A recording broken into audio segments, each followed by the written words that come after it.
All right, so hello everyone. We're going to be doing the Honkai Star Rail, what was this, 2.3 live stream this morning. It is kind of early. It is 7:30. Hopefully you guys can hear me okay and all that good jazz. But yeah, so we're going to be getting to take a look at that. As far as I know, with this one, we're definitely going to get some info about Firefly and Jade because they were the last ones that were drip marketed, uh, the ones that were drip marketed for this patch. The new drip marketing has come out already, but uh, I was just gonna be cool to watch it. Okay, so let me hop over to your website. Not the enemies. We don't need that. We're good with it. You don't need to see me twice. Um, alrighty. Yeah, so we have like 8 minutes to go, and then I think it's going to go into a counting down for 5 because it's supposed to start at 7:30 and it's 7:16. But we have little Chibi, uh, Acheron, Firefly, and Jade. I'm surprised Jade is becoming playable so soon. I mean, considering we know so little about her, but I like Albert and the little duck floaty with the little rubber ducky. That's cute.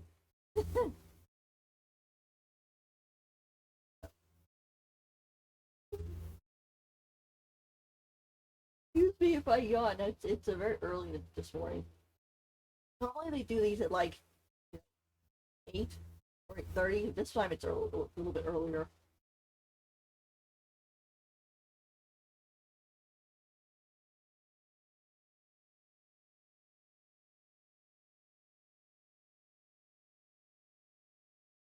I know a lot of people are excited about Firefly though because they're like, yay! Considering that how attached we got to her, and then she, kind of kicked the bucket in front of us apparently, but then of course she was okay. So we're like, okay. I'll probably drop a 10 pull on Firefly just to see if she comes home. I'm kind of trying to save up for other characters. Um, and reruns are a thing. So I like Firefly quite a bit, but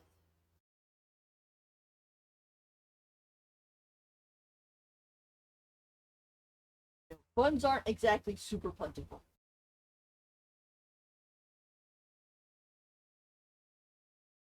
Sunday's Penacori's Kogalia, he won't be playable. No, I believe he will be. It's just there. He's kind of. We don't know when he's coming, to be honest. Um, I think he's. If the rumors of him doing the whole Stellaron thing is gonna, or Stellaron Hunter thing is true, that means he's gonna have to get in with them, and then be there for a little bit, get a redesign, or at least with his clothing, and so on and so forth, and then he'll become playable. Because you can't say that the Celeron hunters aren't playable because most of them are. Um, but we'll just have to see and be patient. Keep your savings in your back pocket if you want him, and just go from there.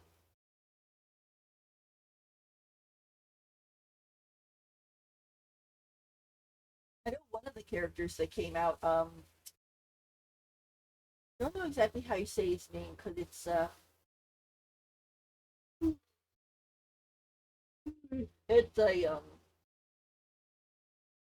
Luofu Chinese name, so I'm not quite sure about the pronunciation, but he is.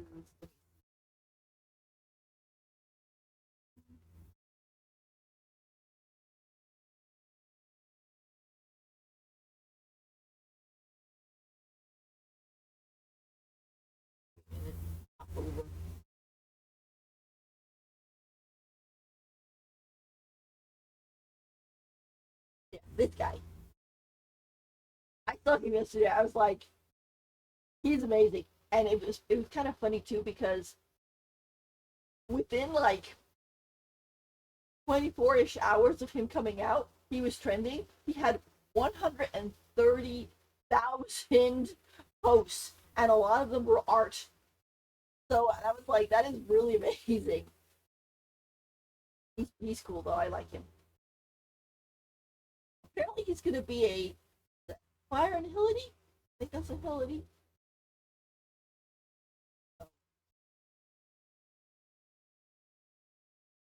Ooh, he's big. Young wants it now. I can't stop.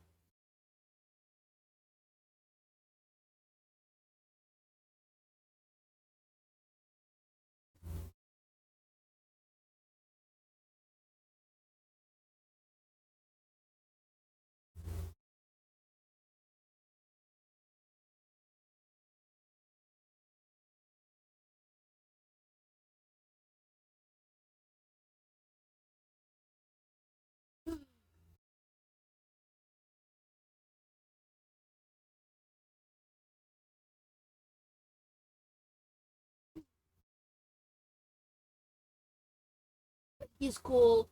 They have another one too. We could probably take a look real quick at her. Have this one, Yun Lee. Lee. He's a physical destruction character, which I was kind of surprised when they had this in the corner. I'm like, what's with all the fire then? But you have those two.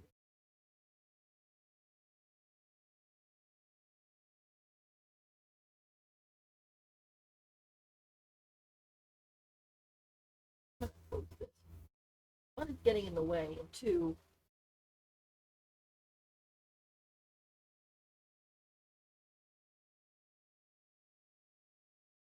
it's kind of distracting. Like I said, I'm surprised we're getting Jade so early, considering it's like we just learned about her. But I mean, I'm not complaining or anything. I'm just kind of like, wow, that's very quick. Although I'm assuming that this one, yeah, this was Farewell Penacony, and it's only the 2.3. Like, we're supposed to have Penacony for the rest of 2.0. Why are we leaving? But apparently, we're going back to the Lafu. It's a worried about that story.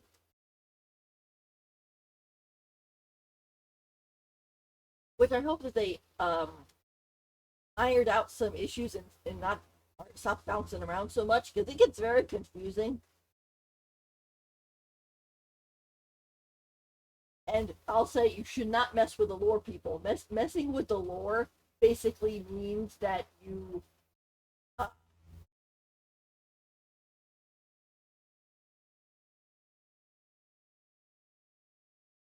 you don't have any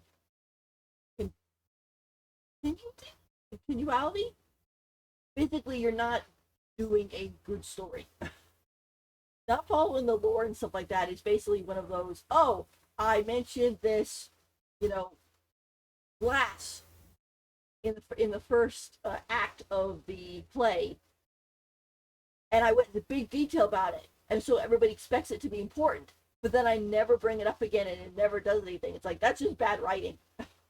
Unless you're intentionally trying to be mean to your viewers, you don't want to do something like that. Think that everything should, or at least most of the things, should have a purpose in a fictional story. Okay, go wait for them to get started.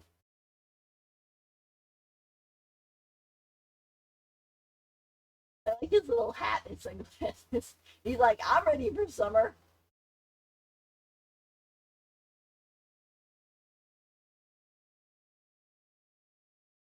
It feels weird to me that 2.2 is almost already over, but I guess that's because I was waiting for Boot Hill to be playable, and so and he is now, and I rolled for him. But whenever I do that for second phase characters, it always feels like, oh, the patch started now, and then it ends in 20 days. But it has, of course, it's been going for 20 days, but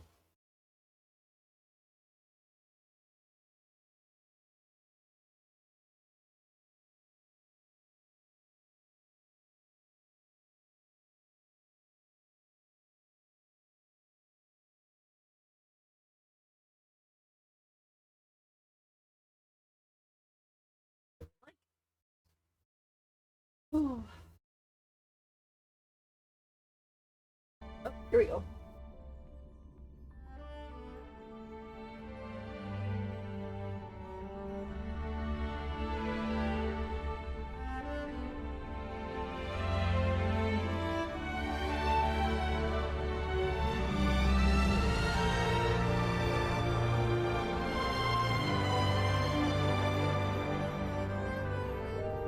Hopefully you guys can hear that okay.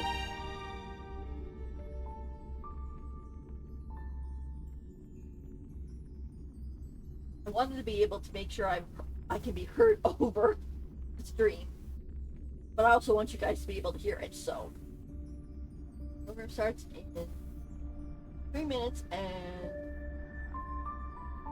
30 seconds. Definitely my background kind of matches the background there. Like we're just two little squares of space.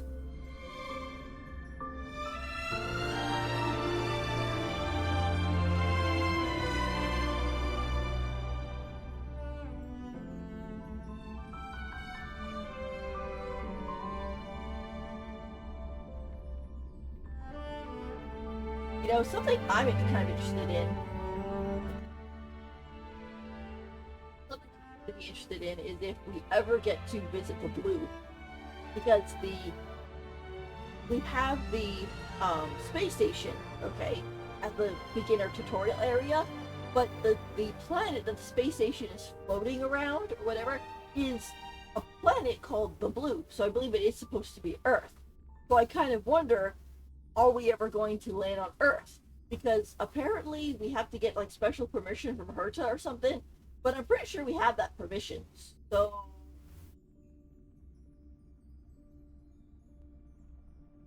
it's definitely a very protected area, which makes total sense. We'll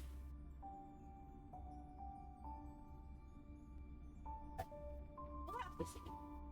It would be kind of a neat like go around, like with Genshin. Like they're saying that, oh, we're probably gonna start in Mondstadt and have bookends where we will the big you know shebang will happen in Mondstadt or above Mondstadt.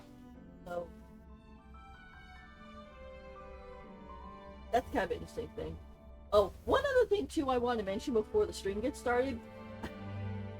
I was thinking about the Archon quest for Genshin that just came out.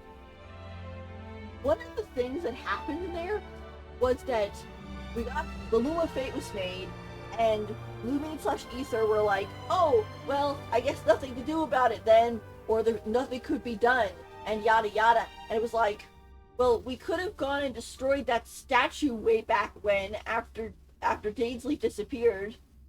We didn't do that. We just left it there. It's like, yeah, we should have destroyed the stupid thing. It's like, what do you mean nothing could be done? I mean, I'm serious. If Osaka is dead because of that traveler doing stupid, I'm gonna be mad. I like Osaka. But anyway, off again. Let's go to. We're gonna start in 30 seconds.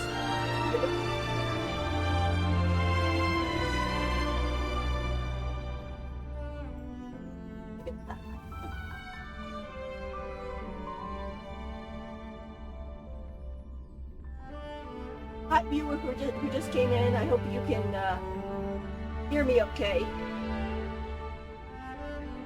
And welcome to the Star Rail 2.3 live stream.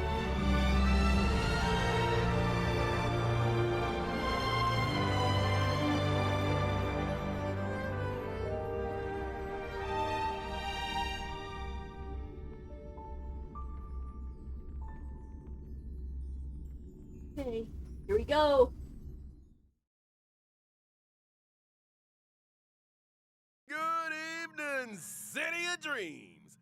All eyes are on the Penacony Repechage, which is now in its 4th round. Waves of remaining competitors are still vying for their shot at victory. Leaving aside Duke Inferno's fiery demise, the family would like to reassure everyone that no contestants have come to harm. That's still the case, right? With the crisis dispelled, only flowers, glory, and rapturous applause await. And not to mention a pool party.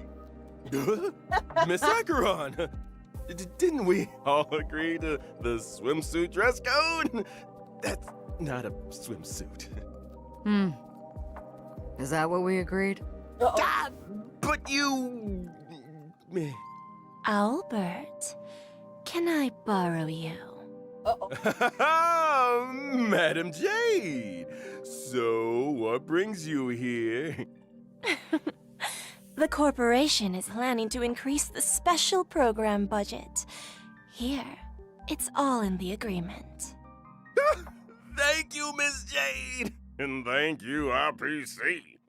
Where do I sign? Pleasure doing business. She really likes her. Miss Firefly, hey, can you do the transformation thingy?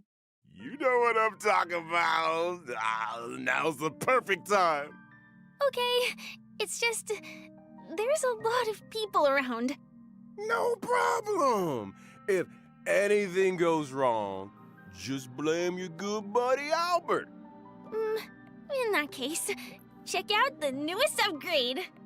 I shall set the seas ablaze! Whoosh. To me, hiding is much easier than being honest. Yet, I still want to try expressing my emotions as any ordinary person would. Forgotten someone, my gray-haired friend? I put a bomb on this ship. You have 10 minutes to find it. Better hurry. Firefly! Oh, that's right. Initiate cleanup. Sparkle, that's your name. Sparkle. Ignite. I shall set the seas ablaze. Go Firefly, flash down. Woo! Always remember, don't leave with any regrets. So now, do you understand what you must give up, Miss Sam? Oh, Even from here point, as distant as it may be, I'm more than capable of keeping you on a tight leash. There's no backing out now. oh my gosh. For me, or for you. My script isn't over yet. It's been a while, little Yelena. I propose a toast. Since you care so much, speed up the countdown. To the future of Penacony and the universe.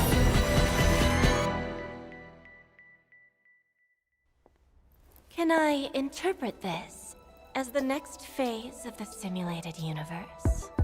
Correction. It's a new subject matter that Dr. Ratio and I have personally agreed on. Sparkle, if you make Firefly explode, people are gonna hate you. I was wondering what happened with all the buttons. You know, because she's all like, oh, buttons. Here, hand out buttons. Oh, press the button, it'll explode everything. But we never actually got to the buttons. So... I was kind of curious.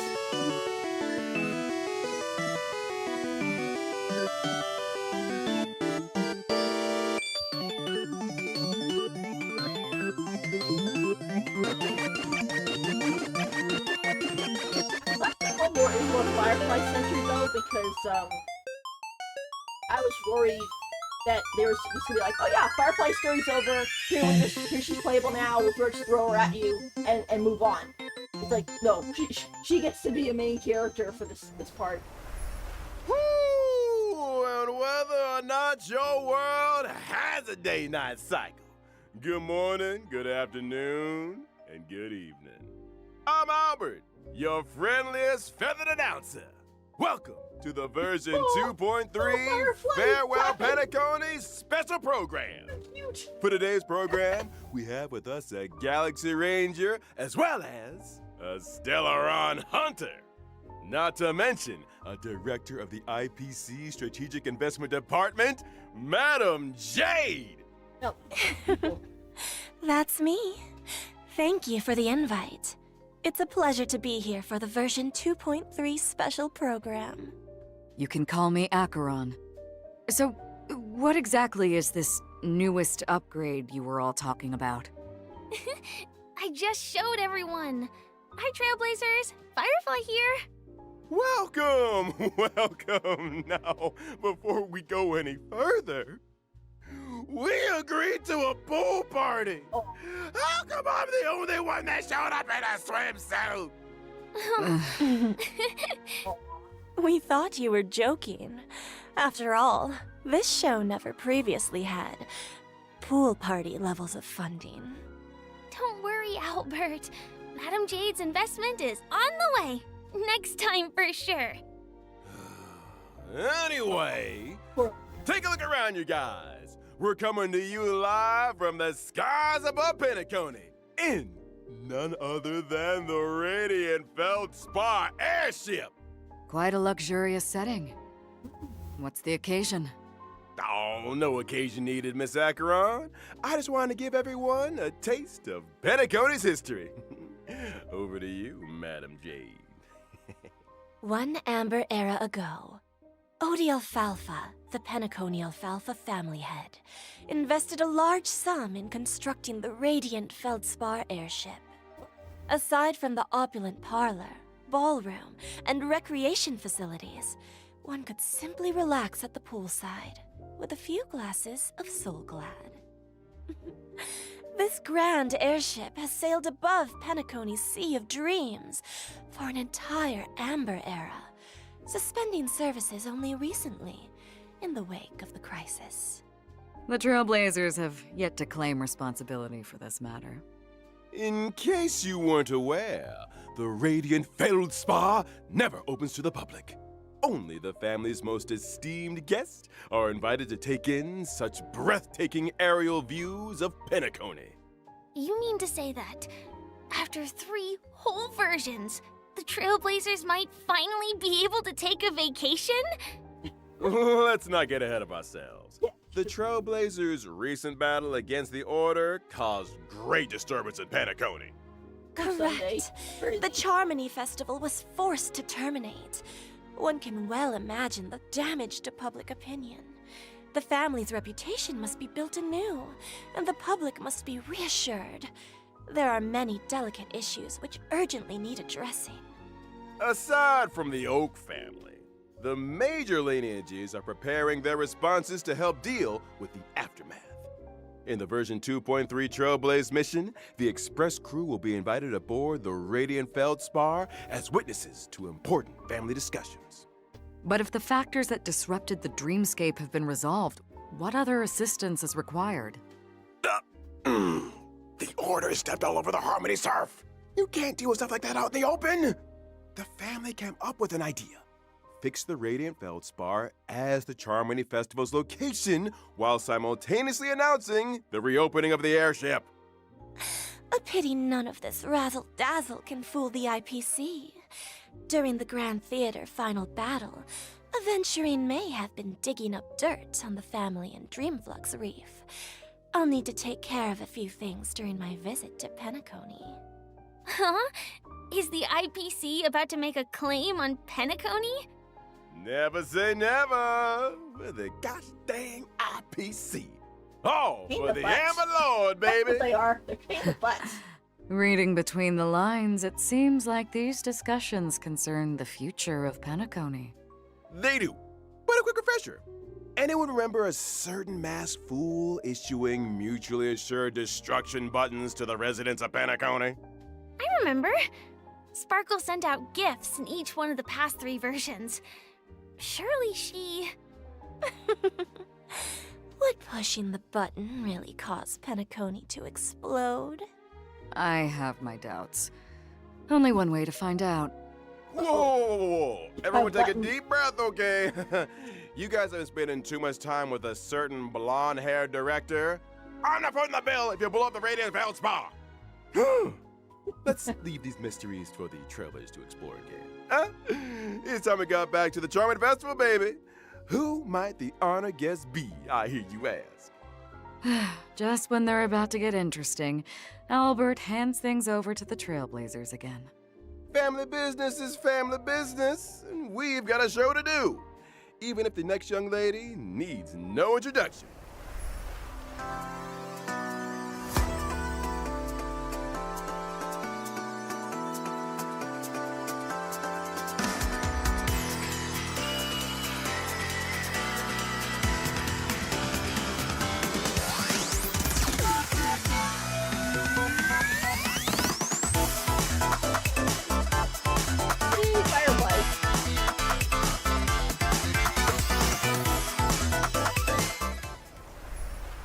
Firefly is a member of the Stellaron Hunters and hails from Glamoth, a world that was destroyed long ago. Glamoth? The same Glamoth from the Firmament Frontline Glamoth relic set?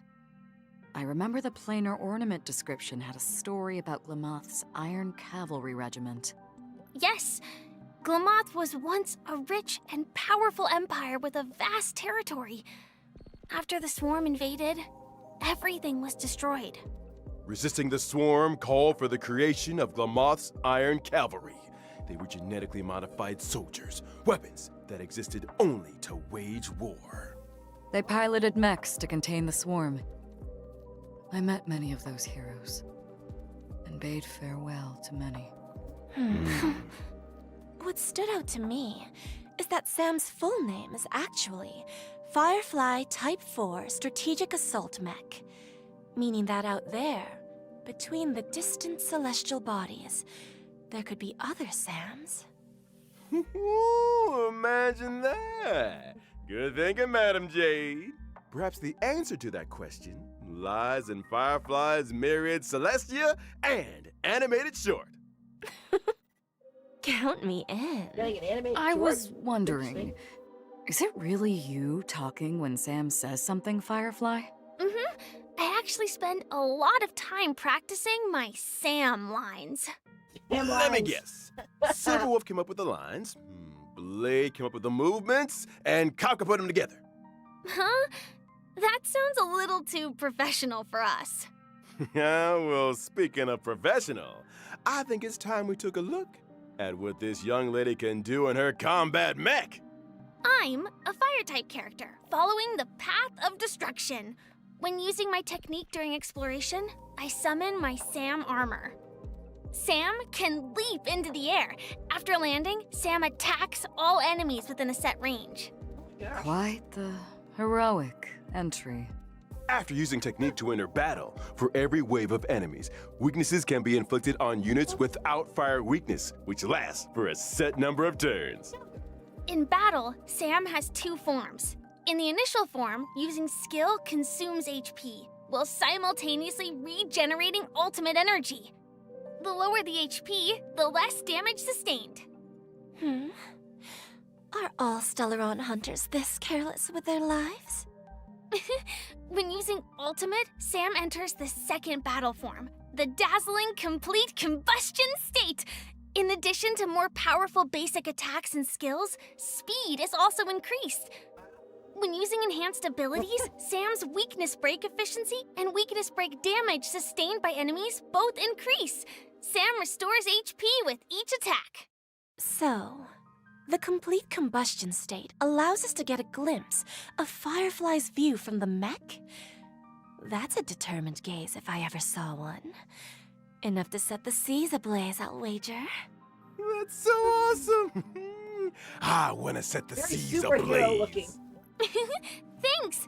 The complete combustion state's enhanced skill not only allows for increased toughness reduction, it can also inflict fire weakness on target enemies. The flames that Sam emits when breaking the enemy's weakness are quite spectacular.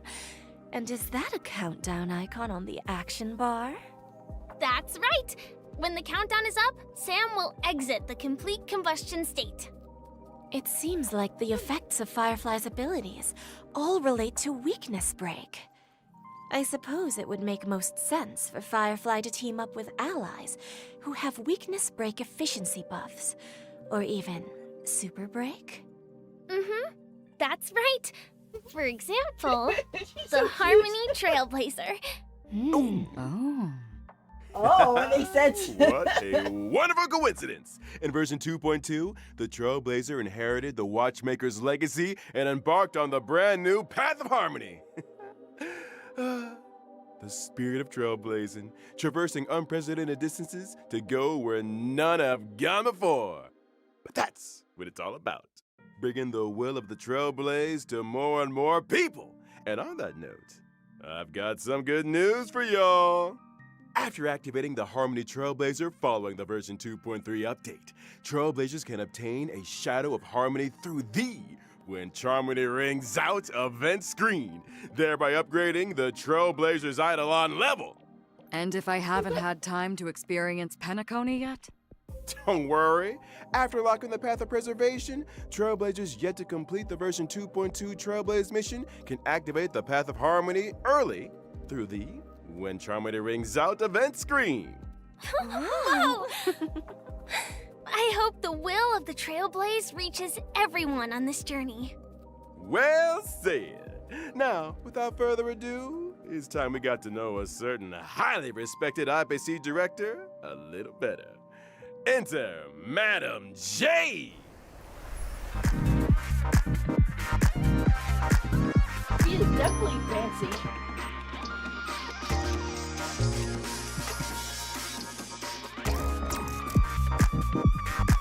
She's also fierce. Jeez.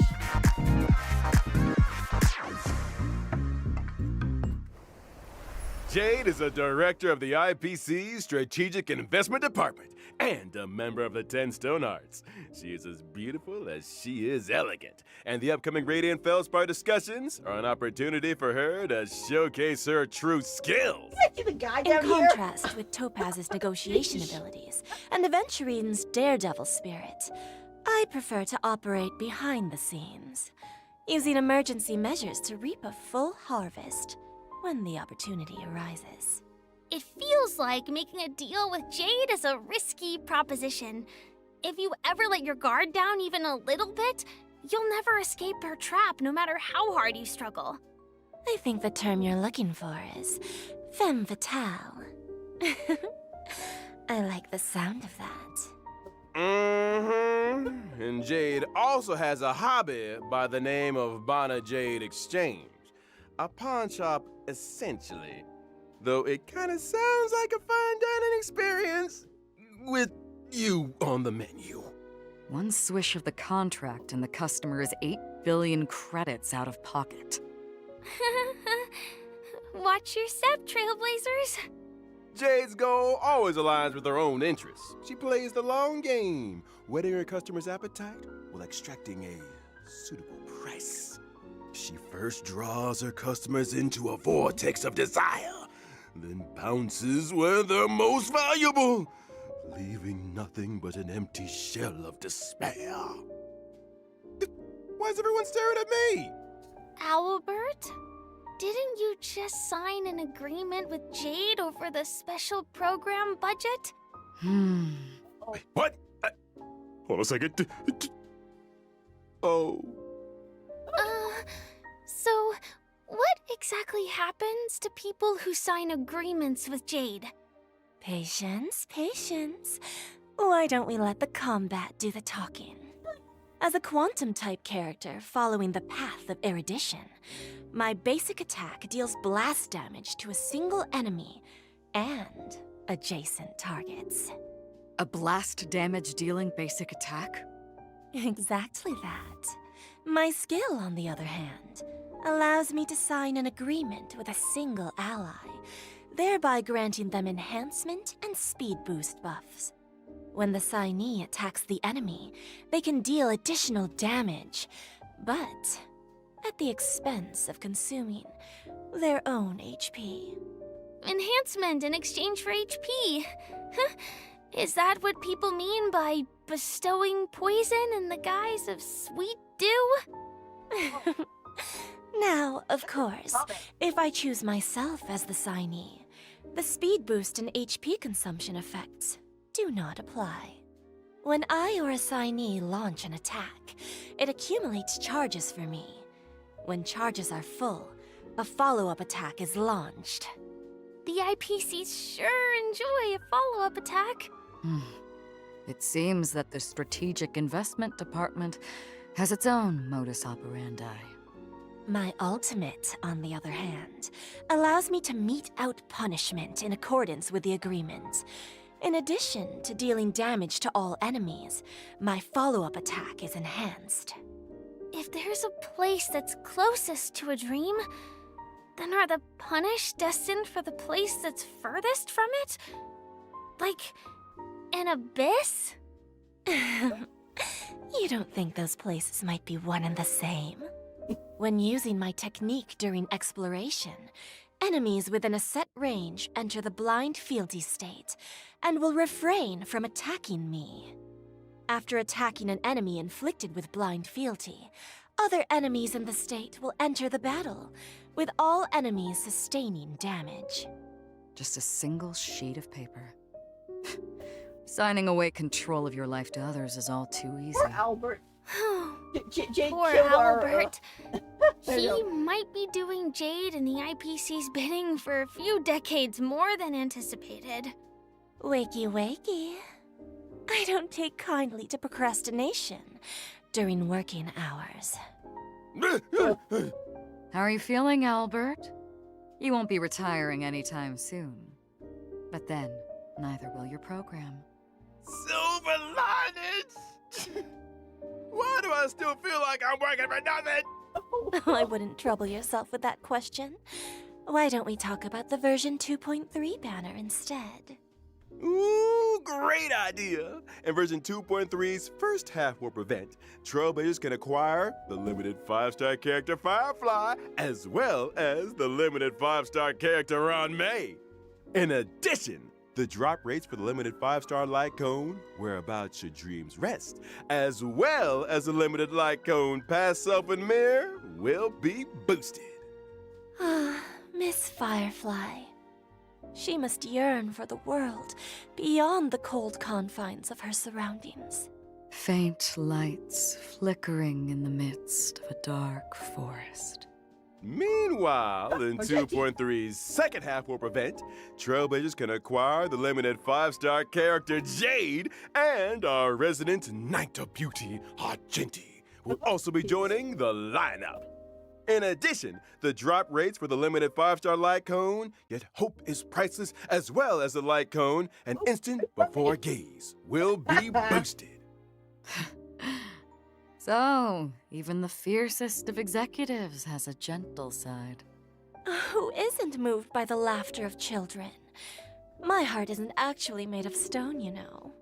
And finally, the brand new 4-star light cone, After the Charmony Fall, will also be joining the warp. I wonder where Mr. Sunday is right now. I think we all need a glass of Soul Land. But don't go anywhere, Trailblazers. After the break, we'll be talking 2.3 events. He says that. You know, like, oh, I wonder where he ends. Like, that same, whatchamacallit? Oh, record player is in Kafka's, one of her light cones, where she's taking a bath. So Sunday could be talking to Kafka. That's where that whole Delaron Hunter Sunday thing started coming from. Or part of it, at least.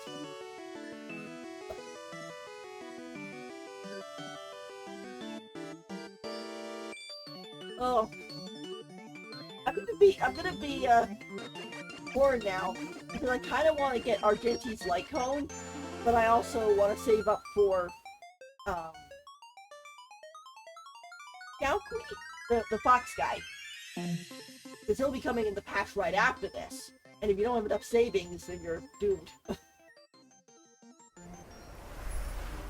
Welcome back, dear viewers. Let's tuck right into version 2.3's brand new events.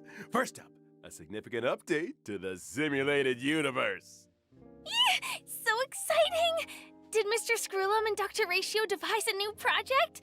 You guessed it. Led by Mr. Screwlum, Divergent Universe, the human comedy, is a brand new project path.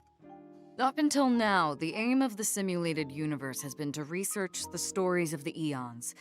I'm assuming that the human comedy has more of a human focus? Bingo! That's the main research thrust of this phase of the simulated universe. Looks like this project will be conducted on the Radiant Feldspar. Minga number 2, let me tell you a little more about it. First up, a groundbreaking update to the Divergent Universe, the arithmetic mapping function. In the Divergent Universe, Trailblazers can switch between characters they already possess. Huh. So they can create their own lineups? Precisely! When testing the Divergent Universe, Trailblazers will no longer be limited by character downloads. When character level is lower than the current equilibrium level cap, it will automatically increase to meet the cap. Meaning, if one of my characters is level 1, but I use them in the Divergent universe, it increases to a set level? You got it! So handy! But what if a character has the level but no suitable relics or light cones? Worry not. In that situation, temporary light cones and relics at the current equilibrium level cap will be automatically assigned. I like when things are automatic. Ain't it great? Now we mustn't overlook Dr. Ratio's new brainwave equation, a buff combination of 2 different paths. Before the start of every test, Trailblazers have the opportunity to select a random equation. And for the equation to take effect, you'll need different amounts of path blessings. Once the required amount has been achieved, the equation will activate, and the team can obtain the corresponding combat abilities. Equation has a max of 3 stars. I see. So the higher an equation's star level, the more blessings are needed to activate it? You nailed it! And to speed things up, the geniuses have kindly marked the required path blessings for each equation in Trailblazers' possession. Knowing which blessings can activate an equation is easy as pie. That's so considerate. If you're ever struggling to choose, just follow the mark. Adapting your choices to suit your equation allows you to cater the effects to your current team. It works both ways. You could adjust your team's composition to better suit your current equation. I want to see Trailblazers mixing and matching. So, if I accidentally chose an unsuitable blessing, or if I want to switch my current equation, can I make a change? Of course! By visiting the Workbench of Creation, Trailblazers can overwrite their existing equation and switch it out for another. Unwanted blessings can also be switched out for other blessings, or even enhanced. Huh? Has the curio store added more purchasable items? Oh, am I hallucinating? Did Madame Herta really lower the prices? The curio system has been upgraded. In addition to normal curios, Trailblazers can also choose from weighted curios. These curios are more suited to characters of specific paths or types, and really elevate the combat experience. Keep your eyes peeled, Trailblazers. Separately, we should also take a look at the wealth and escapade domains of the Divergent Universe. Trailblazers can win different prizes in these domains by spending cosmic fragments. But beware, in the event of a program error, your cosmic fragments could be wasted, or even land you with negative curios. Sometimes the same starting point can lead to very different outcomes. Luck is an important component. It sure is. Now, allow me to introduce an impressive optimization that left a big impression on your buddy Albert. When suffering defeat in the simulated universe, Trailblazers no longer need to force stop the game. Divergent Universe Combat now allows for Restart Challenge, and Trailblazers can select a new lineup. I've always wanted that function. After completing each test in the Divergent Universe, Trailblazers can acquire Synchronicity Points and Inspiration, allowing them to activate the buff nodes and Inspiration circuits. Testing the simulated universe just got a little bit easier. Thanks for all the info, Albert. It's just... Didn't you forget something important? What about the planar ornaments?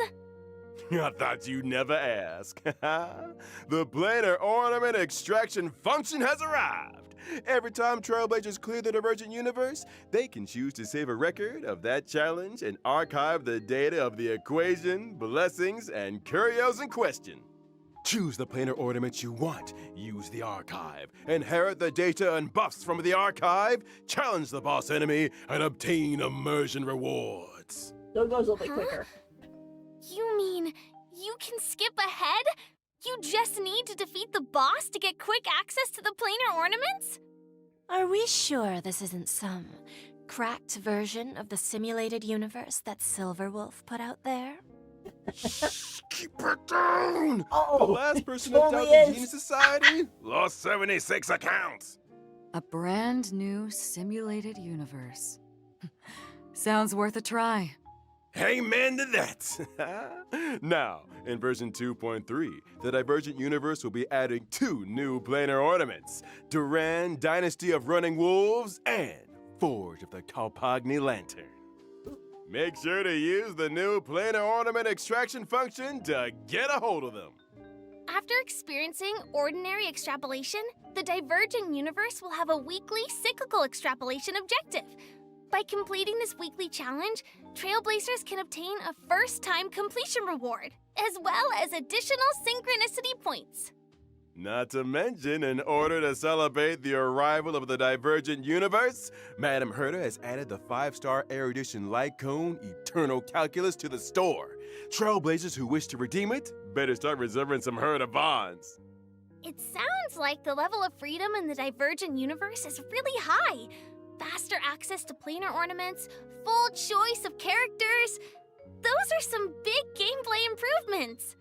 Big improvements indeed. In the vastness of the universe, the eons are beyond our reach. Humanity must learn to rise from its falls and strike its own path. When gazing up at the stars, it's important to keep your feet planted firmly on the ground. The stories in Divergent Universe, the human comedy, may seem small, but that does not make them insignificant. Trailblazers, get exploring. I can't wait to experience those stories. It's a chance for us to find out more about ourselves. I look forward to the memories. Any room for a non-human companion? Aside from all of this, in Penacony's Dreamscape sales store, a deal has been struck with a member of the mysterious Creed Exequy. They wish to seek traces of the shapeless prince in the experiences of your deadly struggles. Unlock the brand new permanent challenge mode, Apocalyptic Shadow, in Dreamflux Reef, and experience those past dreamscapes. Creed Exequy. Is this the first appearance of this faction of the finality? Not necessarily. A new permanent challenge mode? So what's different? In Apocalyptic Shadow, Trailblazers will challenge boss enemies that they have encountered in their journey. Every phase has 2 enemies, which are split into 4 levels of challenge difficulty. The enemies in Apocalyptic Shadow are a little different to regular boss enemies. In preparation for the fight, Trailblazers can read the enemy's traits at the start of the battle. As with other permanent game modes, during the challenge, there are buff effects for Trailblazers to choose from for every boss. Make sure you maximize the advantages of your lineup.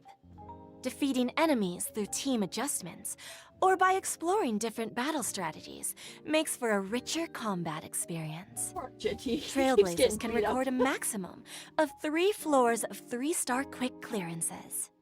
That's right. And after the first time clearance of Apocalyptic Shadow's set difficulty, Trailblazers can obtain the 4-star character Shui Yi, as well as 300 stellar jades and self-modeling resin.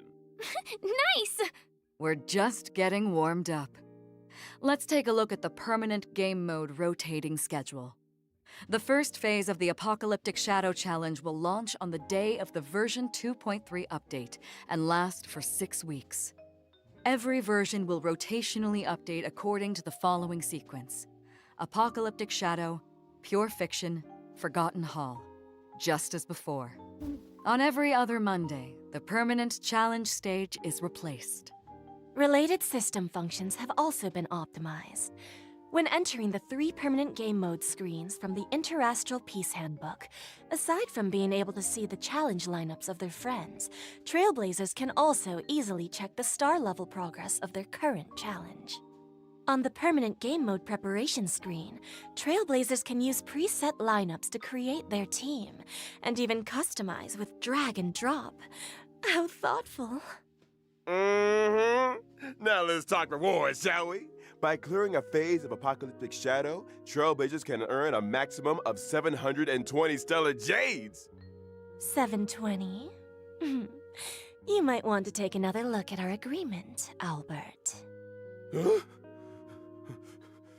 The maximum number of Stellar Jades awarded in each phase of the Forgotten Hall, Pure Fiction, and Apocalyptic Shadow permanent challenges is increasing from 720 to 800.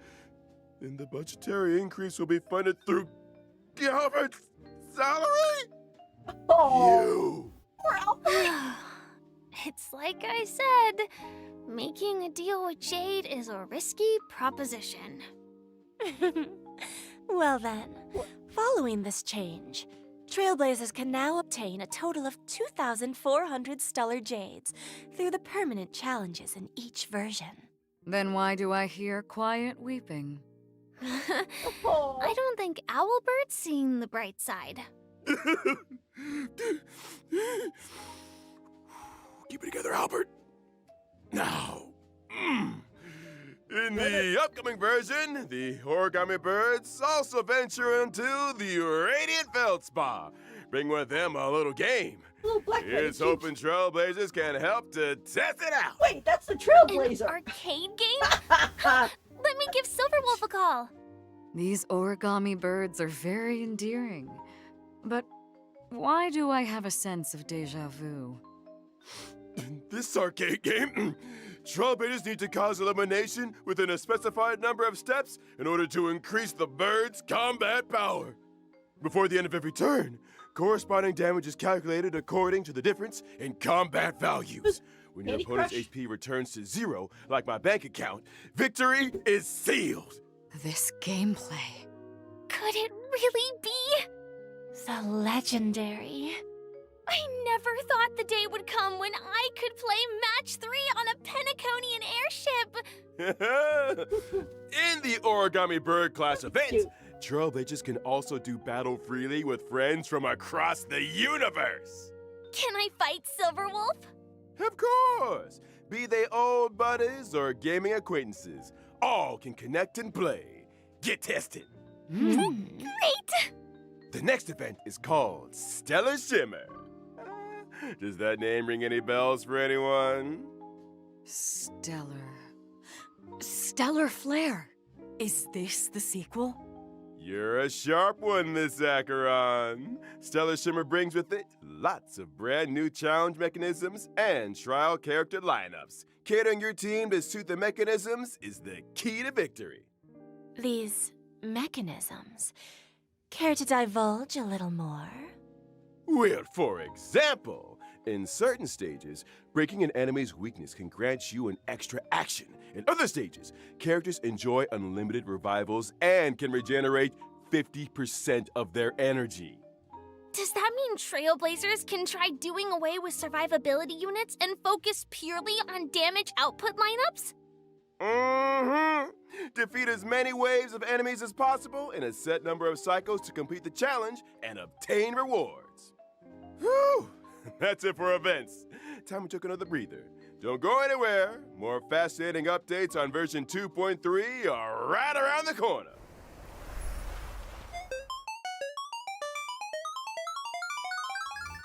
Yeah, I mean,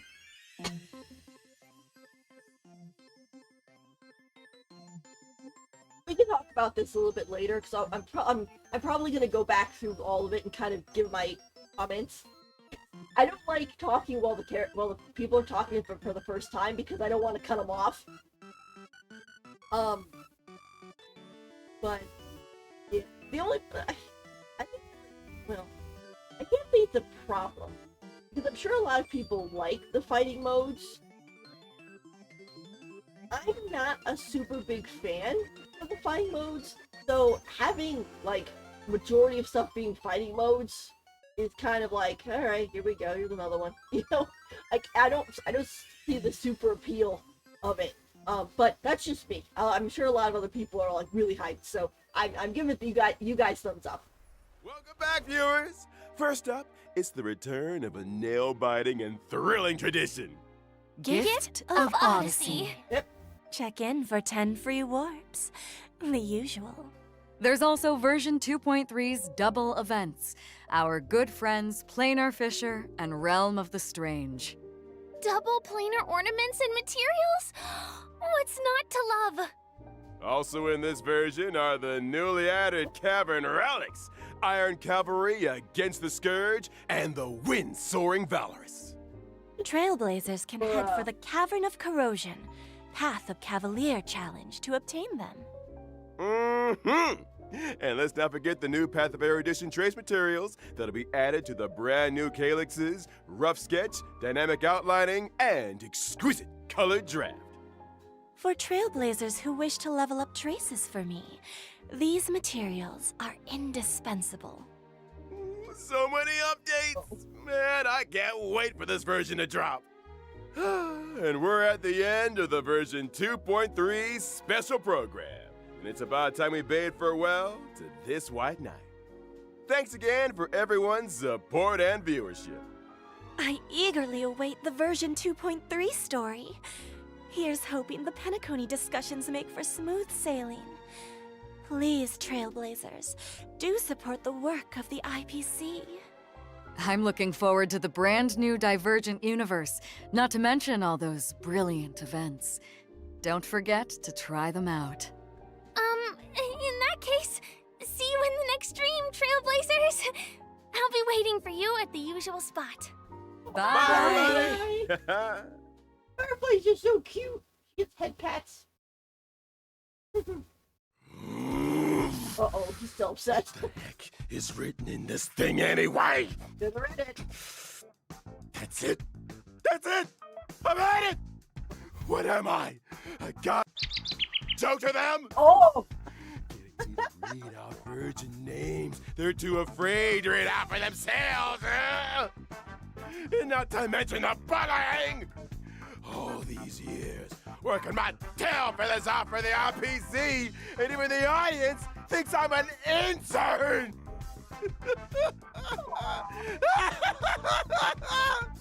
And now they're using my salary to fund the stellar change budget for the new events. The audacity! Wow! You two, get out of here. Uh-oh. Teacup. Ha! Tell that to Sunday. Now listen up. The 3 years are up. I quit. If you didn't know already, I got an offer from the Cienjo to host the war dance. Albert's about to become a big-time sports anchor. You can get that on your knees and beg for all I care. It won't make any difference. What? Oh. Same thing. You... Huh? Past that, what do we do? Drag her all the day. It's fine. His fight's over. Ladies and gentlemen, welcome to the most important event in the Cienjo calendar, the War Dance. The opening session is right around the corner. Here, you will witness members from all Cienjo delegations vying for supremacy in the Luminary Combat Arts Ceremony. First up, put your hands together for the Cienjo Yaoqing delegation. Fierce and swift is Fei Xiao, the Merlin's Claw. And by her side, He's a he doesn't Foxian. drink plain soup and has no time for coriander. It's the celebrated medicinal chef Jiao Cho.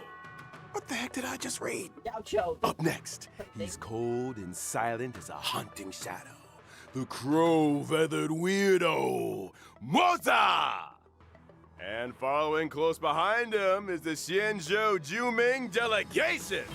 Strong and righteous is Huayan, the flaming Oh, heart. I like this. And Jeez. now, she strikes while the love iron her. is hot and forages while the flames are bright.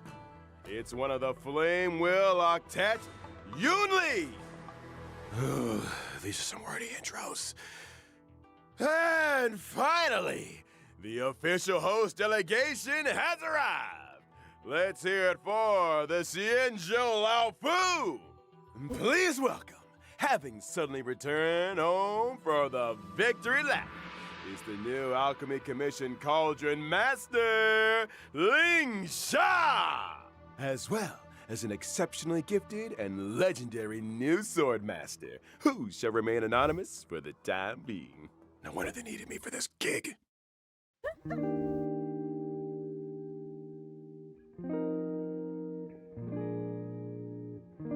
Upcoming Summer Game Fest. I like that ending part. That's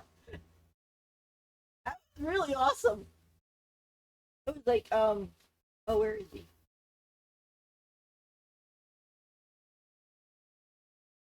Session is right around.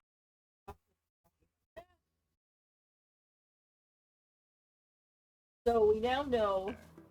Here, you will witness members from all Xianzhou delegations vying for supremacy in the Luminary Combat Arts Ceremony. First up, put your hands together for the Xianzhou Yaoqing delegation. Okay, so the Yao Sheng. So that's the one where the one fox guy is. It looks like the other one is also a Foxian. Fierce and swift is Fei Xiao. Yeah, this one. Fei Xiao. Oh gosh. The thing is in the one Foxy, which they're gonna say his name again, and I'll have to remember it. But he apparently cured this person, so he came and cured the Merlin's Claw, Fei Xiao. So, oh, I can see a ship between those two like immediately. I know some people have been trying to are leading to ship him with Jing Huan, but the thing is that if they're on two different ships, then I'm gonna want him too, or her, whoever it is. I love the Foxians. I like them. Exciting. The Merlin's Claw. And by his side, he Yeah, didn't he just say by his side?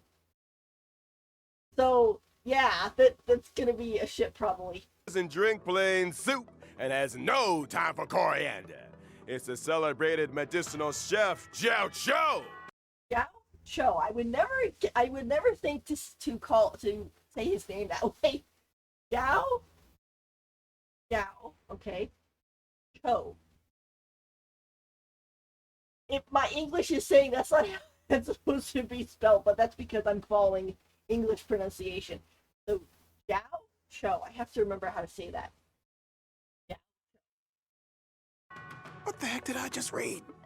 Up next, he's cold and silent And then all these other cool characters. as a haunting shadow. The crow. The crow-feathered weirdo. Like, what?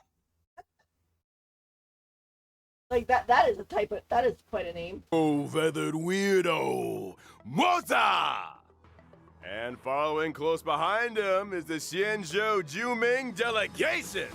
Strong and righteous is Huayan, the flaming heart. And now, she strikes while the iron is hot Yeah, she and got demoted forages too. while the flames are bright. It's one of the Flame Will Octet, Yunli! These are some wordy intros. And finally, the official host delegation has arrived. let's hear it for the Xianzhou Lao Fu! Please welcome, having suddenly returned home for the victory lap, is the new I know we only can see the silhouettes, but this one's really pretty too. Alchemy Commission Cauldron Master, Ling Sha! As well as an exceptionally gifted and legendary new sword master. This one, her hair design and whatever these bits are, reminds me of or what's her name? From Honkai Impact Third. Pandora? No. I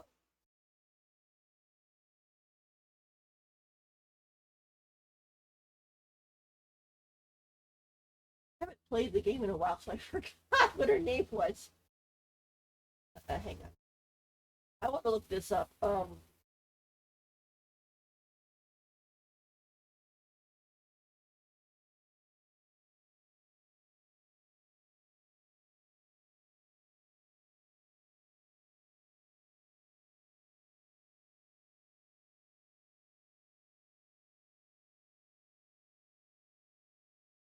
I mean, that works, but I want a list of characters.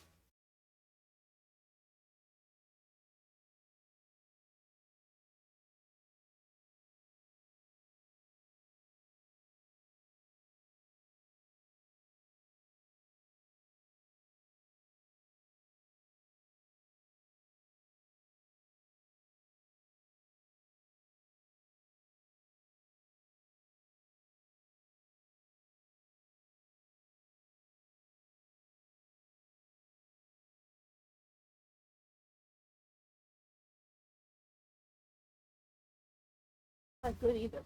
Not here.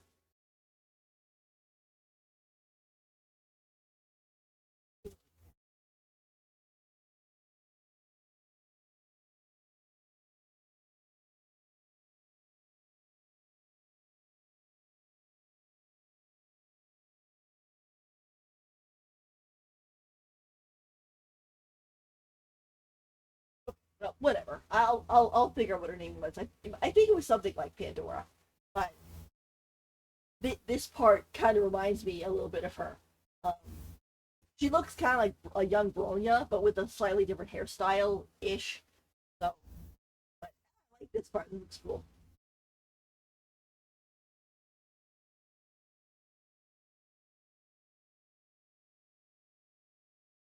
We gotta get another Foxy because there's no way these are not Foxy ears.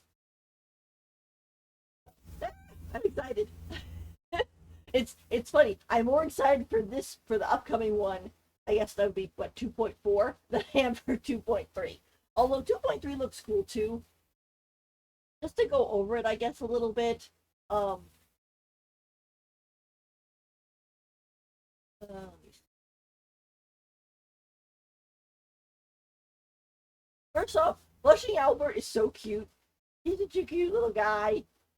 I don't know if they have a plushie of him, but they really should. He's very cute. I I'm assuming Archeron is going to play a part in the story at some point because like why is she here when she's not getting a rerun or anything like that? But we'll have to see. It could also too just because she's the May and people like her. We have that. Also, Firefly's Chibi is super cute. So I think she's awesome. Now for this Newest upgrade. I shall set the seas ablaze! now with this, just to make a couple comments, it is definitely kind of a farewell to Penacony. Like I mentioned, I'm glad that Firefly gets to play more of a part because I thought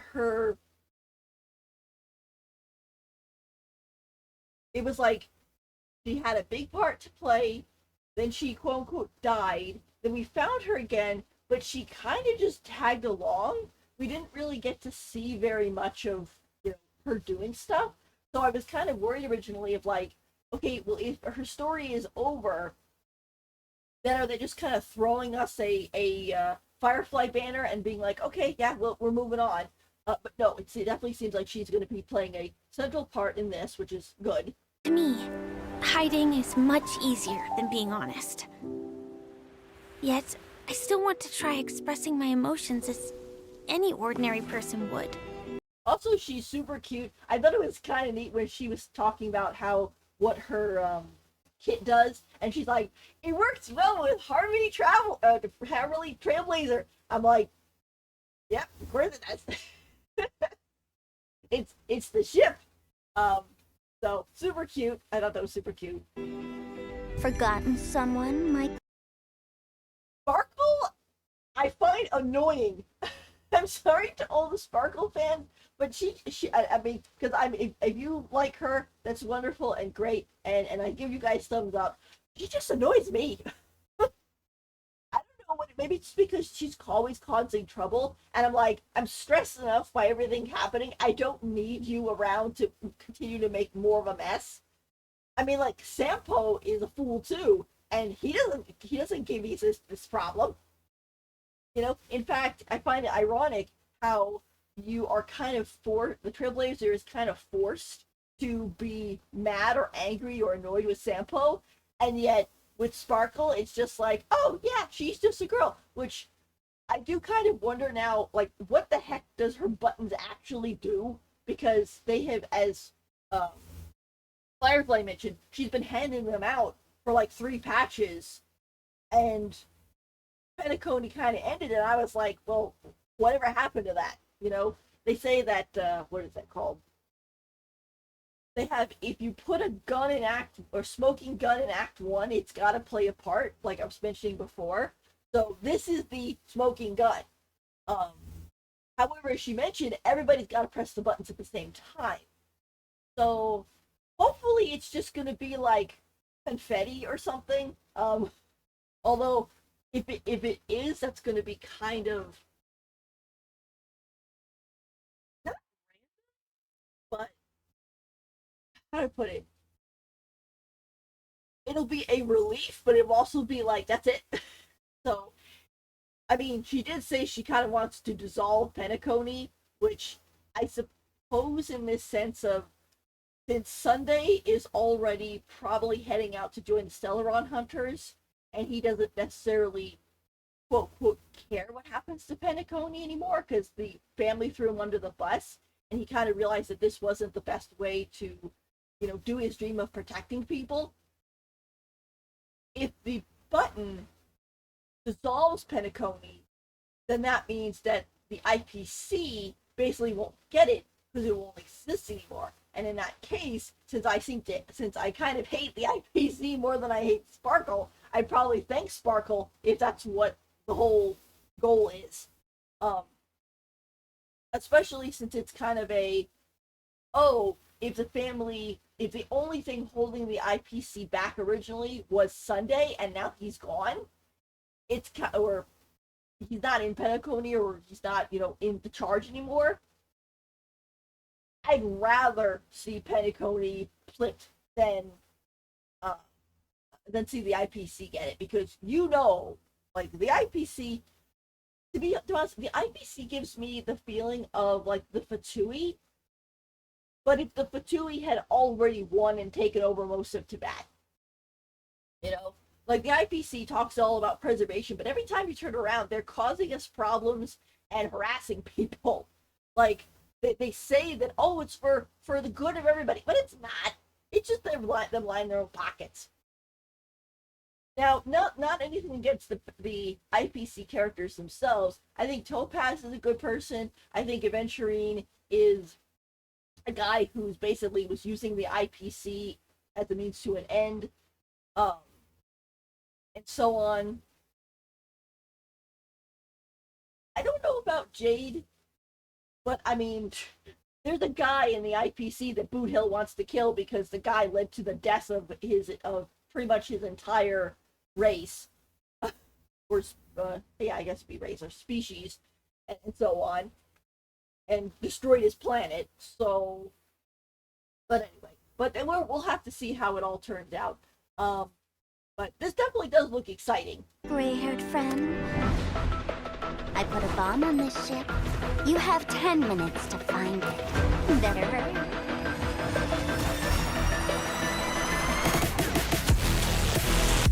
And it's like, okay, you put a supposed bomb on the ship. We got 10 minutes to find it, and there's monsters all over. It's like, this is one of those, Firefly, help us! Initiate cleanup. Yeah, I know some people were kind of peeved when they found out that Firefly and Sam were the same person, because they're like, oh, I wanted a cool guy in the suit. I didn't want little girl in the suit, and stuff like that. But I think it's a neat way of having them together. Also, too, I like Firefly. She's a really cute, good character. I mean, I think out of all, well, I'm gonna say that out of the Stellaron Hunters, she's not the least dangerous, but she definitely is the most friendly. At least to us. She hasn't tried to kill us or anything like that. In fact, she even tried to go out of her way so that we wouldn't get hurt. So, kudos to her, and she deserves a giant hug. Move forward, ignite. I shall set the seas ablaze. Also, it makes total sense that she would be fighting in the mech suit versus just being on the field herself, considering that this is definitely a lot more protective than just her walking out there in her dress. Always remember. Yeah. Don't leave with any regrets. Yeah, it looks like Firefly finds the bomb. This reminds me of Iron Giant. If you've never seen the end of Iron Giant, there's a part in there where there is. Or, first of all, if you've never seen the Iron Giant, I would suggest to go watch it, because it's a really good movie. But it also has a scene where there is to not spoil it, there's a bad thing coming down and everybody's going to get hurt, and the Iron Giant makes a decision to help everyone. Kind of like Ralph and Wreck-It Ralph.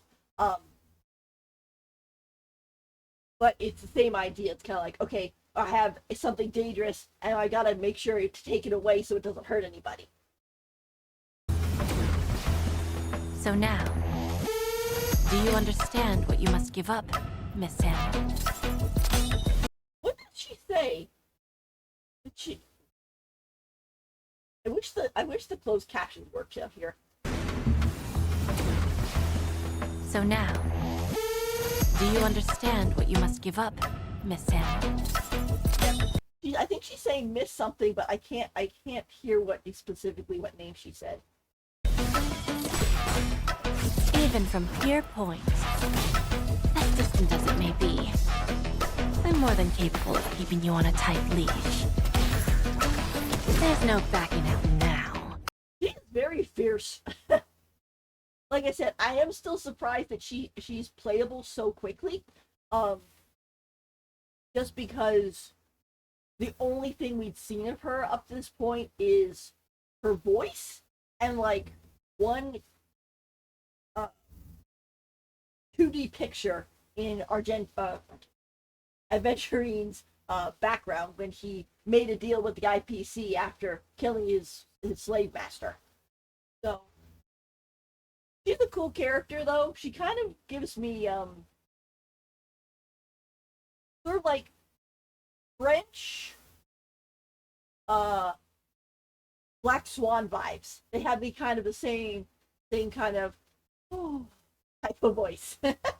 Which is nice. For me? Also, the whole fact that she signs with lipstick is kind of like, okay, yeah, that's definitely the whole, elegant debutante type of vibe. Also, I didn't realize, but it's a snake. You can see the head here, and then it goes, and then there's the tail. Yeah, and I think it's supposed to say Jade. Like, you can kind of see part of the J here, and there's the E. The D is, like, gone. So it might choppy, but I'm like, I like it, the snake, isn't that neat? More for you. My script isn't. And then I hope Firefly's gonna be okay. I think if she ends up not being okay, people are gonna get really upset. Like they'll be happy, they'll be glad they'll have a playable version of her, but it's like you did not go through all this just to have her kick the bucket. Over yet. It's been a while, little Yelena. Yeah, this part here, where she walks up to Topaz and she touches her face, I'm like, oh my gosh, that's gonna make all the shippers go wild. It's been a while. Not only does she go and touch her face, but she also when she walks in, you're seeing Topaz between Jade's legs. Like, okay, that's definitely clear and what that's going for. so there you go with that. Little Yelena. Although the thing is, she's smiling in kind of a weird way. I kind of worry if Jade like hypnotized her or something, because she's not reacting properly. So that's kind of worrying. I propose a toast Since you care so much, speed up the countdown. to the future of. Yeah, speed up the countdown. Like Sparkle, this is the weird thing, okay? Because like Sparkle, if she ends up destroying Penacony to keep it out of the IPC's hands, okay. If she kills Firefly, oh, I don't know. We're just going over the Honkai Star Rail stream. But if she kills Firefly, I'm afraid Sparkle is going to find herself as a sparkler. Because with the amount of people who like Firefly, Penacony and the universe.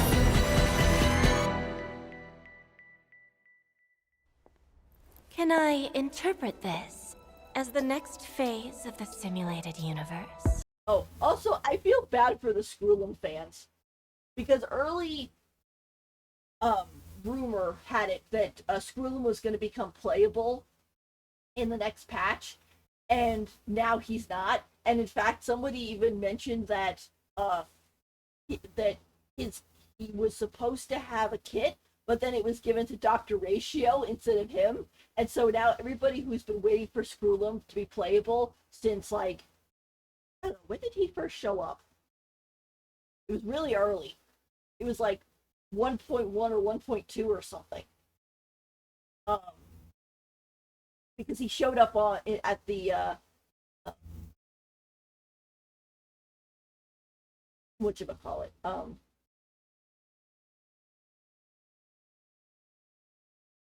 he showed up on the space station, and everybody was like, "Oh, Scrollum's coming! Everybody, got it. You stand properly. You know, we're right. Everybody stand properly. We're going to we're having a esteemed guest coming." And so it's like, woo, he's still not playable. So, but it seems that he's going to be playing a part in the story, at least a little bit. Correction. It's a new subject matter that Dr. Ratio and I have. Also, this looks very similar to Firefly's transformation thing for Sam. So I kind of wonder if Firefly is going to get her, that Ratio and Scrollum are going to be able to help her. But they'll have to, like, okay, we're going to rework things, because Firefly's whole dream is to just be a regular person. And, well, it mentions in a little bit where, well, here, Personally agreed on. So, anyway, so there's a part in here when they start talking about Firefly where they mention about how, well, we'll get to it, but they mention about how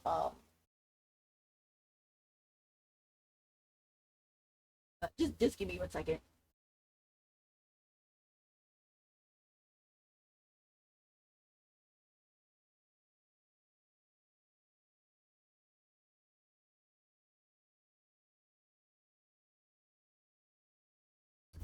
Anyway, so they were mentioning about how Glamorth had the soldiers, and so it kind of looks like Firefly was born and possibly given that disease, maybe on purpose, so that she could become a weapon for Glamorth. So her whole thing is, I just want to be able to live as a regular girl, and I didn't make this choice. It gives me definitely a lot of Honkai Third vibes, because in Honkai Third you have the Valkyries, and originally they were having the Valkyries and training them, but they were just using them as weapons. So they were basically not mindless, but they acted like machines, like they were robots. They had no dreams, nothing. And one of the things that Cecilia, who is Tiana's mother, one of her dreams was to make a school to actually, train the Valkyries and teach them and let them see, the beauty of the world, so they knew what they were fighting for instead of just being weapons and going out there and, do a thing. So it's kind of, the Firefly seems sort of the same idea. She was made to be a weapon, but she does not want to just be a weapon. So you have that whole thing. Now, just to go into this a little bit, I like this ship. Looks really cool.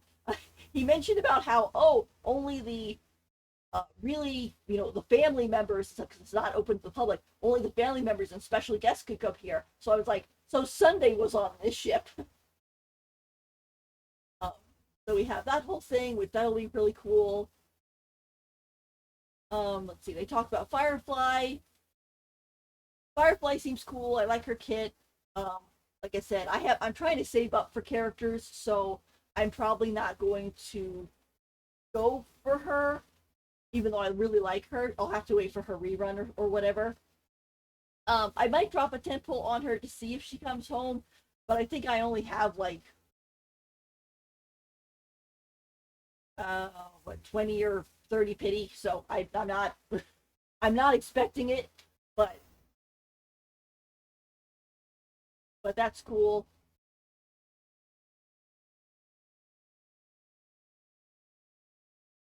And then you have this whole part where she works well with the Harmony Trailblazer. I'm like, yep, there you go. There's the ship. Firefly and Trailblazer ship is just so cute. So that's awesome. Jade, I thought was kind of interesting. One thing about this, okay, I noticed a couple things. First off, this guy down here who's like struggling to reach for the gold and to reach for Jade. I'm like, who is this man? This poor guy. He's just like the struggling NPC, at Jade's feet. Which again, she definitely has that debutante snake, as they say, "Step on me, mommy," type of vibe to her. It's also interesting too with the whole snake and the tree and the what looks like an apple. So she's basically being the the serpent in Eden. So that's kind of interesting. I think her kit's fine too. Very cool. Again, I'll probably not be rolling for her or anything because I have other characters I want to save up for. Reruns are Runmei, which I have. People were joking about this. They were like, Firefly and Runmei showing off their 4-stars, and all of these characters are dead. I mean, spoiler alert, okay? But like Gallagher was fiction, was a fiction creation. So when his job was done, he apparently faded away. Misha was a creation from Mikhail of his basically younger self, and then once his job was done, he kind of fell asleep and faded away. And then Jung-Yi, this guy, she is a robot, and basically they just call her soul back to fill up her body, and then by doing work for them, she basically is they pay her in time to be alive. So yeah, so they're all basically dead. which I really hope someday we get like a room or a train car or some sort of realm like we have in Honkai Impact 3rd and Genshin or Honkai Star Rail, because I'd really like a little place where I can decorate and then put certain characters. Like I'd put Galgar and Misha and Tingyun in there and be like, okay, yeah, I know you guys are gone or vanished in the story, but you're safe here and you can still exist. This is the alternate separated plane in this situation. Because the thing is too is that if you don't get them before you finish the chapter of Penacony where they disappear, they won't be able to come to the Express, and you won't be able to message them. So you'll run out or won't be able to get the Stellar Jades from the conversations. Which, you know, is only like a 10 Jade here and 10 Jade there, but it's like, how could that be a thing? You know, you just basically killed off you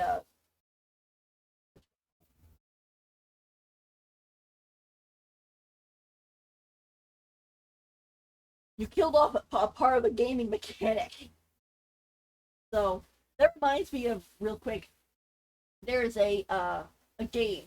It's called a very, very old game. I think it's called King's Quest 5 or King's Quest 4 or something like that.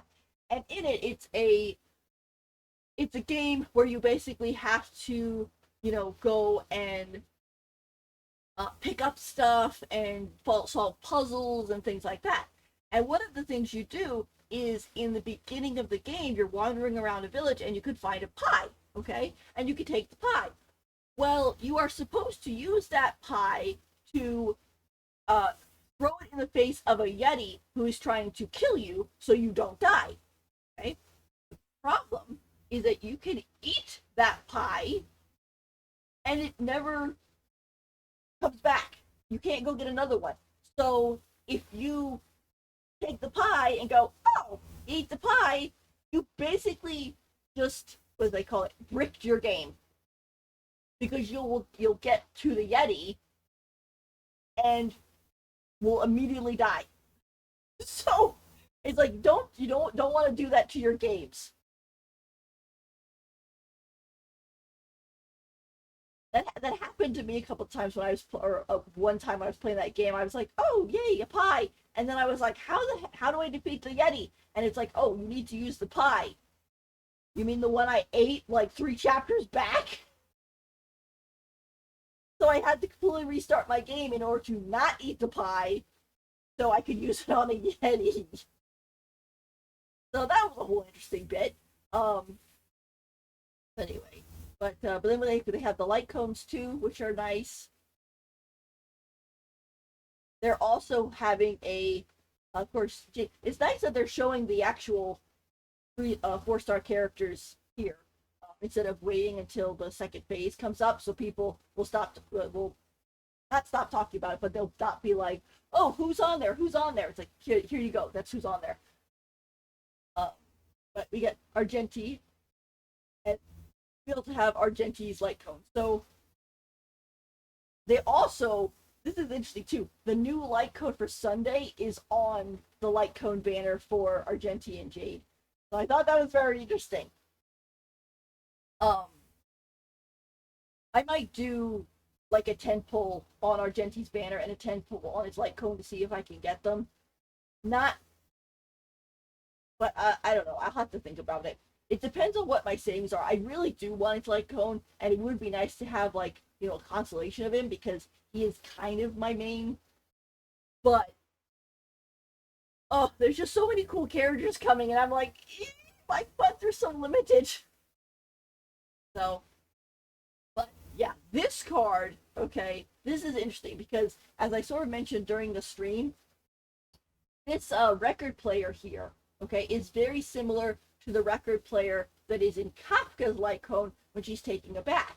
And so if we put them together, you have Kafka in the bath and Sunday looking down at her with this kind of attitude of, you know, what can you do for me? What are you looking for?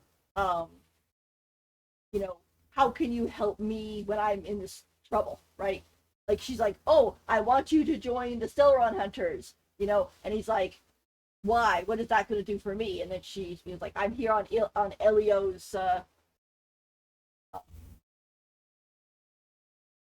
set. I think also too what she Firefly said. Let me back up a second. Made of stone, you know. And finally, the brand new 4-star light cone after the Charmony Fall will also be joining the warp. I wonder where Mr. Sunday is right now. Right there. I wonder where he is right now. And the fact that they had the Stellaron Hunter say that is going to be very interesting. So, this is why I was thinking that Sunday isn't going to be playable right away. Because one, we haven't had info about him, even rumors. And also two, if he's going and doing the whole joining the Stellaron Hunters, we're probably going to see him in-game as a Stellaron Hunter before he becomes playable. And we don't know exactly when that's going to be. It could be during the Lawfu arcs, and then he'll get big. Well, yeah. It's kind of hard to say because, like, Silverwolf, Kafka, and Blade became playable pretty soon. But then again, they were also, like, already made, ready to go when the game launched. So that's a whole thing there. But yeah, it's gonna be kind of exciting to see where Sunday goes, stuff like that. If we use his light cone to kind of say, like, okay, where he is and, like, what condition he's in, he seems to be still okay. He's got all of his body parts and things like that. So nothing bad has happened in that case. The last time we heard of him, he apparently has been arrested by the family, which, considering the family is the mafia, you gotta worry a little bit about, like, what are they gonna do to him while he's in jail? So it could be this whole thing of, well, Firefly is doing the whole thing with the Trailblazer and Sparkle and all that stuff. We're having, like, Blade and Kafka or Silverwolf or whatever in the background breaking Sunday out of jail, and then taking him away and being like, we'd like to make a deal with you, come join us and we'll help make your wish come true. Because the thing is with Sunday, just to go into a little bit about his character, he's a type of character where he's been sort of molded and manipulated since he was a child.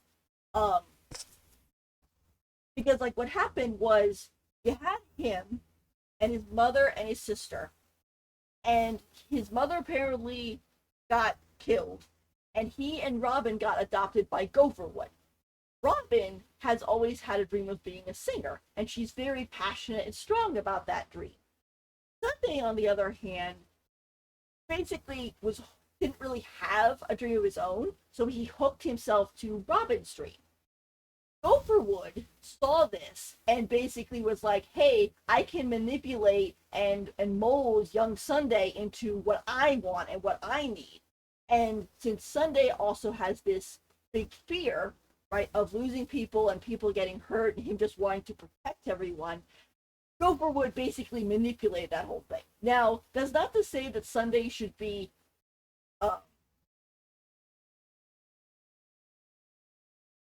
forgiven for the stuff he did, because, I mean, yeah, he did definitely make quite a mess. And it wasn't like, oh, he was, just manipulated and so you should completely blame Gopherwood. He did what he did, but he ended up doing what he did because of a reason.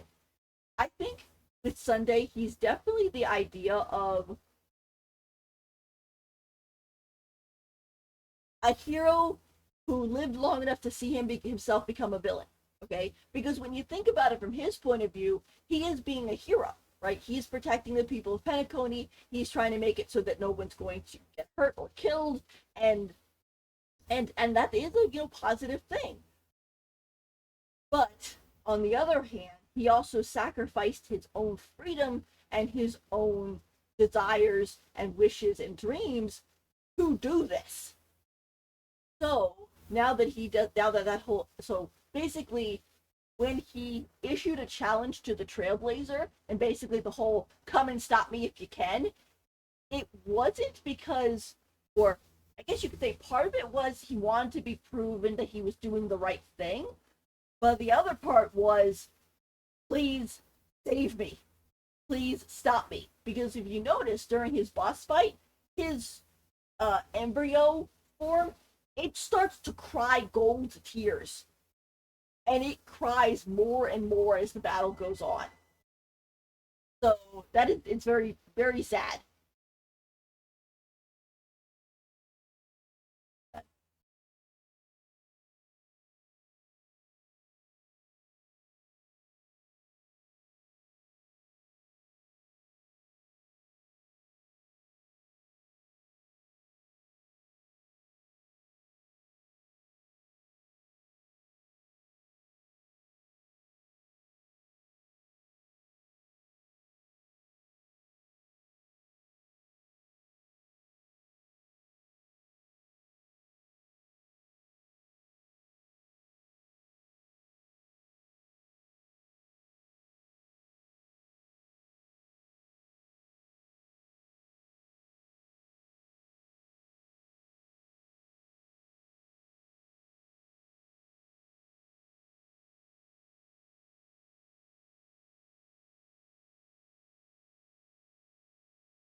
Hi, sorry, I'm back. There was a phone call. But anyway, so as I was saying, you know, where was I? Um, Sunday, basically, now that he's free of Gopher Wood and free of that whole thing that was built up around him, and stuff, he can, start walking on his own path and making his own dreams come true. And that makes sense of why he would join Slowrun Hunters, since their whole big thing is making your dreams come true if they're kind of impossible, right? So that's a good thing to do. They had all that. Then they had the new Divergent Universe, which is a permanent thing, new game mode they put in. They have that, which that looks good. I mean, it kind of looks like the simulated universe, but just like kind of reworked a little bit. I like the whole part where they talk a lot about that.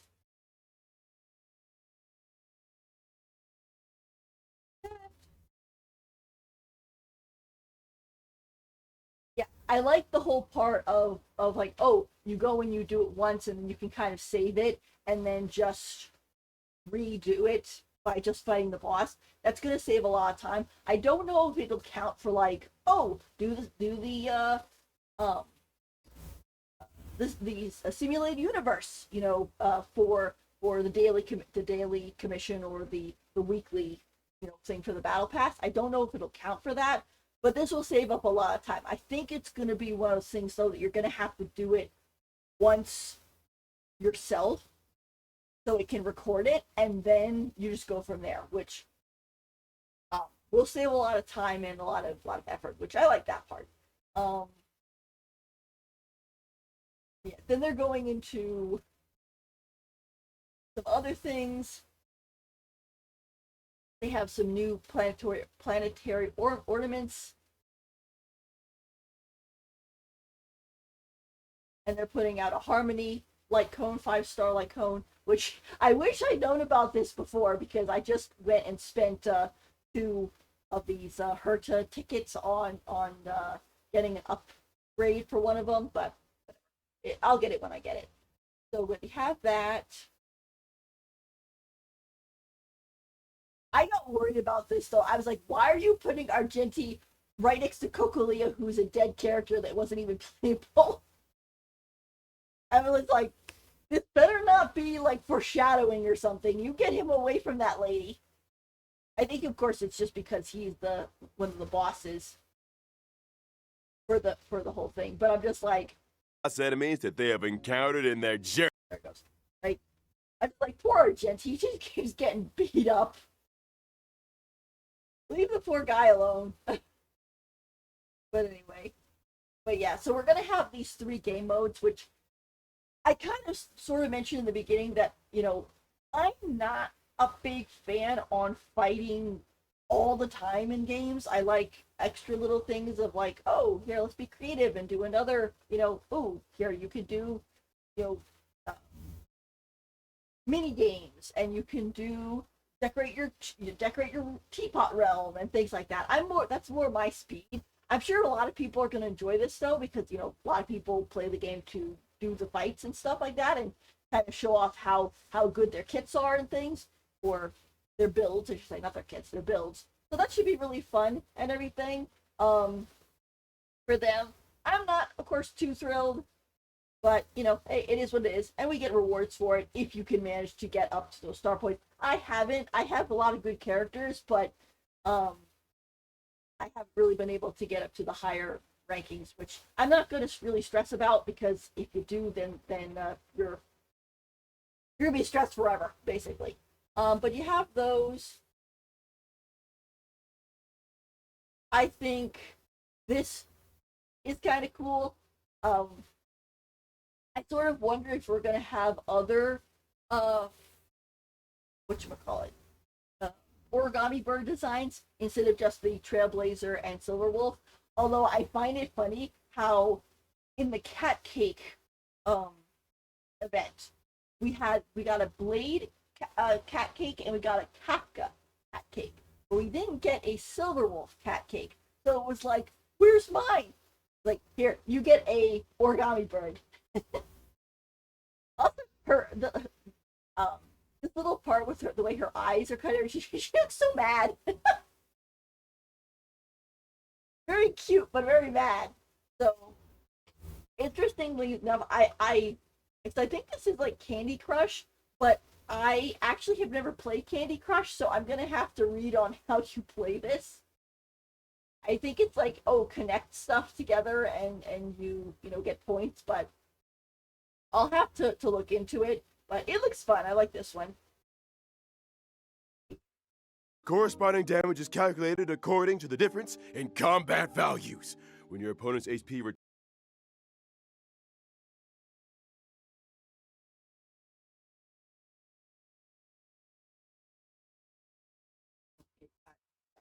Um, it's, oh, yep, it broke. It broke. But anyway, but I thought that was nice. This one must have put the I guess I can't finish because it cut itself off. But I'm sure they'll upload it onto. They might have already done it too, actually.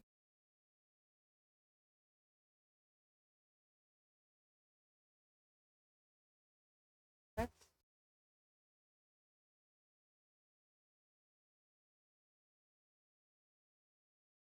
it'll probably take a little bit because this is just the preview. But I guess just to wrap up, you know, I thought it was good. There are a lot of fighting events, but I like the little bird one, the little origami bird. I thought that was cute.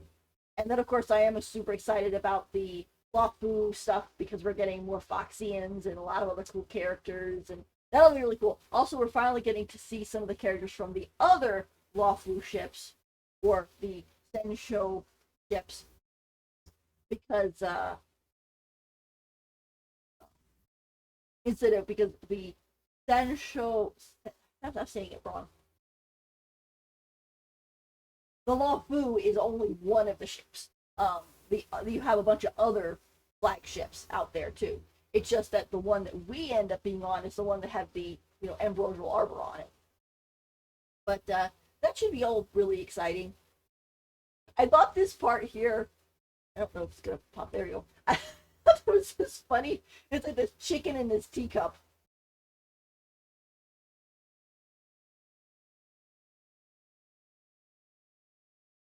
start ceremony. There we go. Yes, we can do this part. But also, poor Albert. He's just fainting all over the place. He deserves a hug and a vacation. But First up, put your hands together for the Xianzhou Yaoqing it's Cien Show. That's how you say it. Cien Show. delegation. Fierce and swift is Fei Xiao, the Merlin's Claw. And by his side, he doesn't drink plain soup and has no time for coriander. It's the celebrated medicinal chef, Jiao Chou. Yeah, and this is the interesting part. He said, and by his side. Like, by his side. Oh, that's a key keyword for shippers. But I like both of their silhouettes. I mean, this guy got drip marketed, so we know who. But this guy, I mean, he's called the Merlin's Claw. He might be actually the head of the Yaoqing ship. So he's basically, or he would basically be on par with Jing Huan as, you know, the general. I mean, his name is the Merlin's Claw, so that's pretty cool. So it's all really cool. So, but also I like how they gave their silhouettes, so you kind of get an idea of what they look like. Or like I said, this guy's definitely a Foxian. Like, if those ears aren't Foxian, you gotta be kidding me. But yeah, it's also super exciting. Anyway, I'm going and a lot. I'm trying to think of my thoughts. But anyway, let's hop over if they have anything updated on here.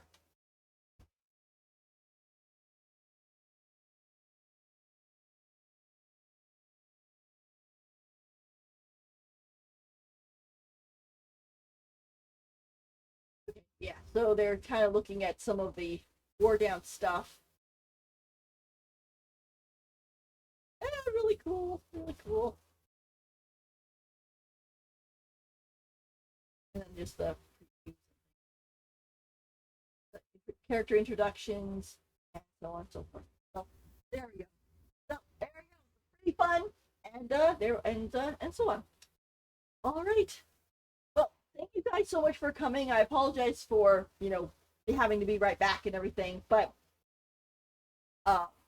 thank you so much for joining me, and I hope you have a great rest of your week and a great weekend.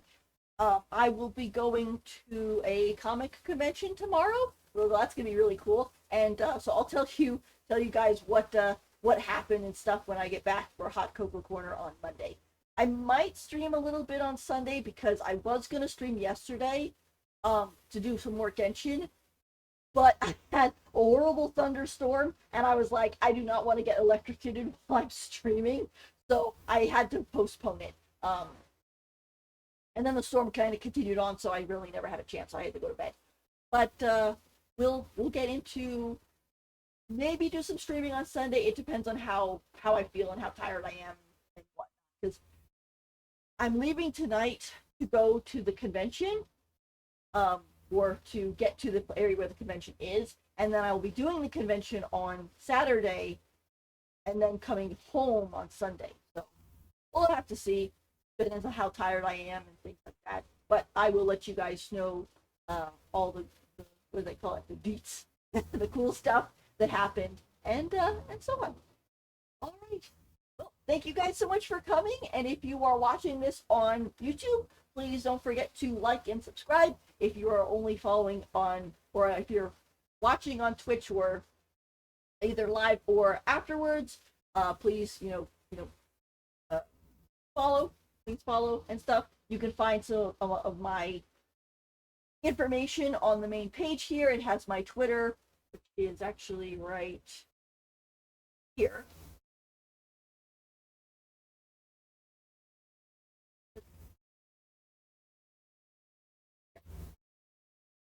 So I have my Twitter if you want to follow here as well. I also have a Discord if you'd like to join. I try to put schedules both here and on the Discord and so on. So there you go.